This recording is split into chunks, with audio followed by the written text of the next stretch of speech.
Hello and welcome to the Temple of Tomes with your host, Indie Comics Jones. Today is September 14th, 2021. This is episode 408, I think.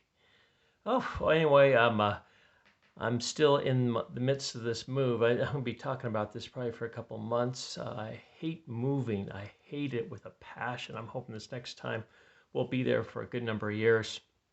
I remember a time when I was my younger years. I moved 7 times in 4 years, and I hated that. It was the worst. Anyway, we're going to talk about Becstar today. Sorry.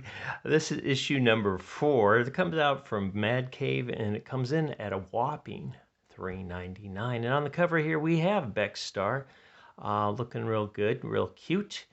And if you remember, Becstar has a lucky dagger, and then she has made friends with someone that has it's like the oracle rod or something like that you can tell the future, but then it also impacts you emotionally as making you paranoid. So there is one other thing. I believe it is the Gauntlet of Creation, and they have just come in touch with Anessa, who has that. Paprika has the Rod of Clairvoyance, and then the evil Mordecai has the Amulet of, I'm not sure what it is anymore. Sorry. Anyway, this is a recommend, even though I'm a little sketchy on the details here. I think this would read really well as a trade, as a floppy. I'm tending to forget things that have happened, and I need to go back and look more carefully. The story's really well paced. I would say that if it didn't have the profanity in it, it'd probably be a top-notch YA novel. So there you go, Joe. Get on it. Put a little expletive deletions in here, and you got a hit on your hands. So let's take a quick look at it, who all works on it. Joe Corallo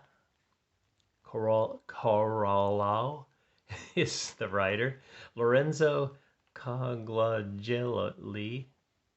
Oh boy, I'm sorry. I'm just messing these up. Is the artist. Sweeney Boo is the cover artist. Let's take a quick look at Sweeney's work, and there you go. It's a little more realistic looking than the more comic looking work of Lorenzo here. And then Jamet Gill is the letterer. Chris Fernandez is the editor, and Miguel Angel Zapata is the book design. But I'm going to get like roasted on my pronunciation. So it starts out, they have ditched themselves inside an asteroid belt trying to get away from Mordecai. And you can see his amulet is starting to go off. And I can't remember, I believe it has something to do with time, but I'm not quite sure that's what it was. And so we get these nice full pages of Becstar's ship getting chased by all the other ships. They're moving through the asteroid belt.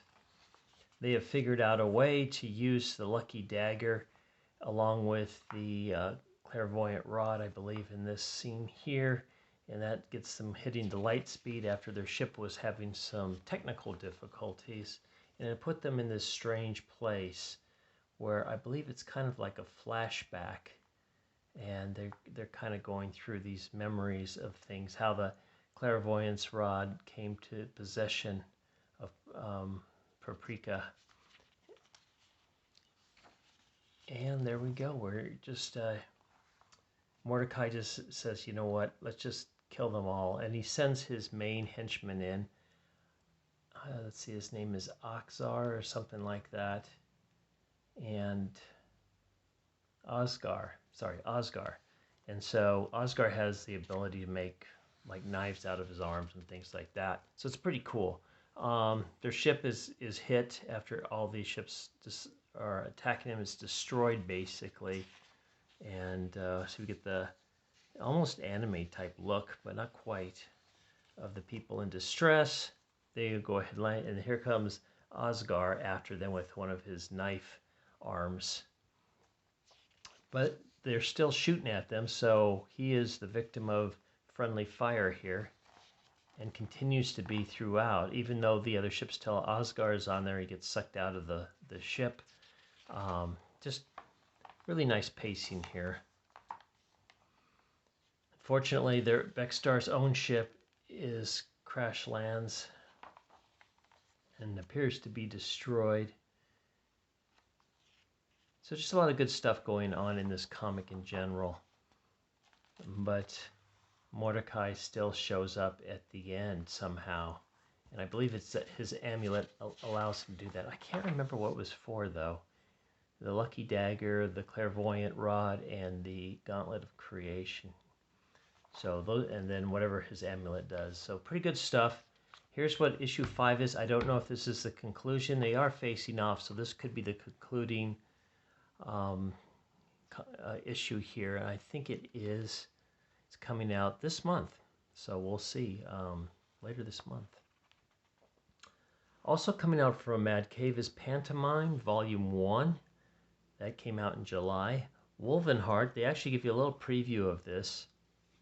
I couldn't really make out too much about what it is, but it did look interesting. This is number 8, and we get the Van Helsing taking down a monster after getting some information from him. So it looks kind of cool. I just never heard of Wolvenheart. Okay, Grim Tales from the Cave. That's coming in October 21 to all new original 20-page stories. One from the writer Colin Bunn with art with Andrea Muti, and the other from Mark London with art by Luisi Russo. Okay. It's their first ever horror anthology, 2 stories. And there you have got it, Mad Cave. It is a recommend. And not just because Joe's a good guy. It's a pretty good story. So it is getting the Indie Comics Jones Good Excavating Seal of Approval given out only by Indie Comics Jones on this particular channel, except no substitutes. Thanks for stopping by and watching this review of Becstar. Got a lot more comics to go, and we'll see you next time at the Temple of Tomes. Please like, please subscribe if you haven't, please leave comments, and we'll see you next time. This is Indie Comics Jones bidding you adieu.